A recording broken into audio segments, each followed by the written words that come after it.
लक्ष्मण को अत्यंत क्रुद्ध एवं आवेश में देखकर राम ने संकेत से उन्हें अपने स्थान पर बैठ जाने का निर्देश दिया और गुरु विश्वामित्र की ओर देखने लगे, मानो पूछ रहे हों कि वर्तमान परिस्थिति में मुझे क्या करना चाहिए। विश्वामित्र ने कहा, वत्स, लक्ष्मण ने सूर्यकुल की जिस मर्यादा एवं गौरव वर्णन किया है वह सत्य है। अब तुम धनुष पर प्रत्यंचा चढ़ाकर लक्ष्मण के वचन को सिद्ध करके दिखाओ।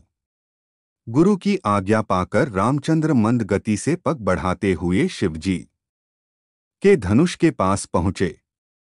राम को धनुष की ओर जाते देख सीता और उनकी सखिया तथा जनकपुरी के समस्त दर्शकगण अत्यंत प्रसन्न हुए, किंतु उनकी प्रसन्नता को संशय ने घेर लिया।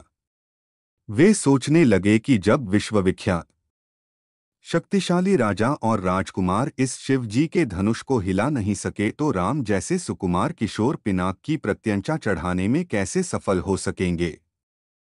सीता भी मन ही मन परमात्मा से प्रार्थना करने लगी कि हे सर्वशक्तिमान, इन्हें इनके उद्देश्य में सफलता प्रदान करने की दया कीजिए।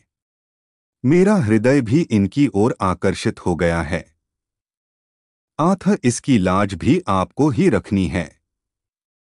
हे प्रभु, आप अपनी अद्भुत शक्ति से इस धनुष को इतना हल्का कर दीजिए कि यह सरलता से उनके द्वारा उठाया जा सके। धनुष के पास पहुंचकर राम ने धनुष को बीच से पकड़कर सरलता के साथ उठा लिया और खेल ही खेल में उस पर प्रत्यंचा चढ़ा दी। प्रत्यंचा चढ़ाकर ज्यों ही उन्होंने धनुष की डोर पकड़कर कान तक खींची त्यों ही वह धनुष भयंकर शोर मचाता हुआ तड़तड़ाकर टूट गया।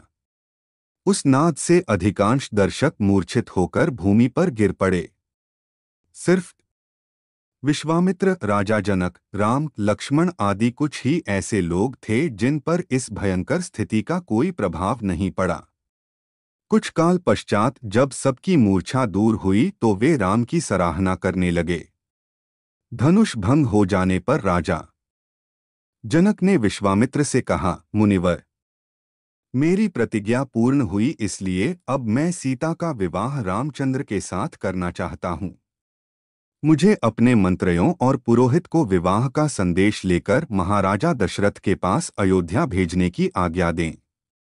विश्वामित्र प्रसन्न होकर बोले, राजन, आपकस ऐसा ही करना ही उचित है।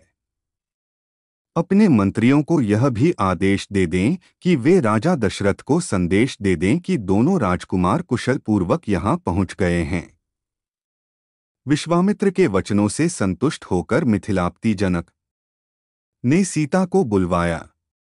वे अपनी सखियों के साथ हाथ में वरमाला लिए मंथर गति से लजाती हुई वहां आईं जहां धनुष को तोड़ने के पश्चात श्री रामचंद्र खड़े थे। सखियों ने मंगल गान प्रारंभ किया और लज्जा, संकोच एवं हर्ष के भावों से परिपूर्ण सीता जी ने धीरे से श्री राम के गले में वरमाला डाल दी।